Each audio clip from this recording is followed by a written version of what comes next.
In studio here on Game Day Live, the former Ram, the pride of Hazelwood East, part of that football factory, my man Brandon Williams. We saw you Friday night styling on the Big Ten Network. The broadcasting career is starting to blow up.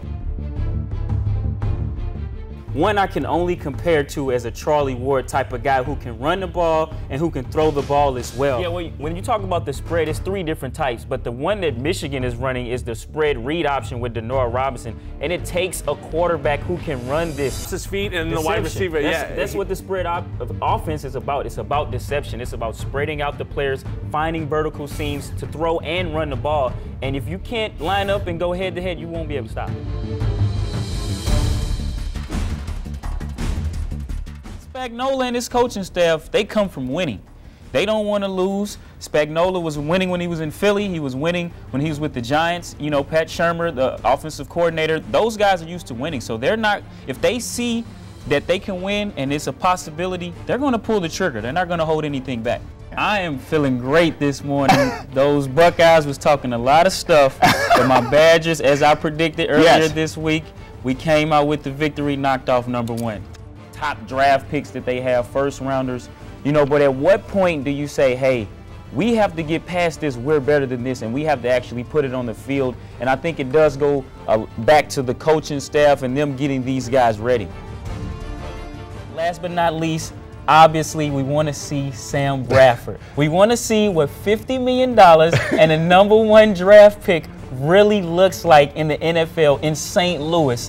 And I think that Sam Bradford will do very well tonight. I think he'll calm himself. He'll be able to read the blitz. He'll be able to get his team in position for the right plays, hit his hot routes, hit his receivers in stride. Ohio State is the team that I really like this year. Michigan State will get all the hype with Kalen Lucas and all those guys coming back, Draymond Green. But they have 4 returning starters. Diebler is an assassin from outside. Buford, Lighty, they add Sullinger, who's a great freshman, who will be a great freshman as well, down on the low block. You add him with Lauderdale, they'll be blocking shots left and right. Yeah, I think you have to say that. Until we win, when I say we, the Big Ten, win a national title, you know, we can't be considered, you know, up there with the SEC. We're closing the gap speed-wise, player-wise, and doing a lot of things in a lot of good bowl games. You know, Northwestern against Auburn. We're doing some good things, but Penn that State against BCS, LSU. right? But that BCS national title is the king, and until we hold the crown, there always will be questions. It's a big smear campaign right now. It's too much of a coincidence that all of this is going on right around Heisman talk,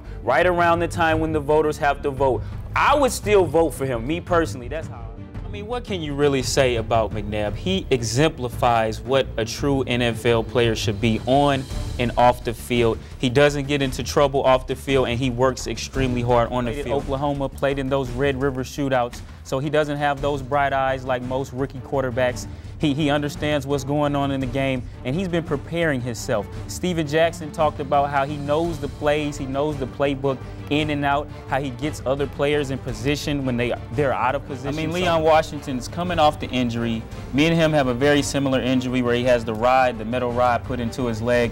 You know, for him to be coming off that injury after just one off season is very remarkable. That just shows you how explosive this guy was before the injury. Identify the blitzers. You know, his 4 linebackers are creeping and they're moving in and out of gaps. So you have to figure out from an offensive standpoint who's coming so we know what to do in pass protection. And then I think the best way is to attack him with the run game right up the middle.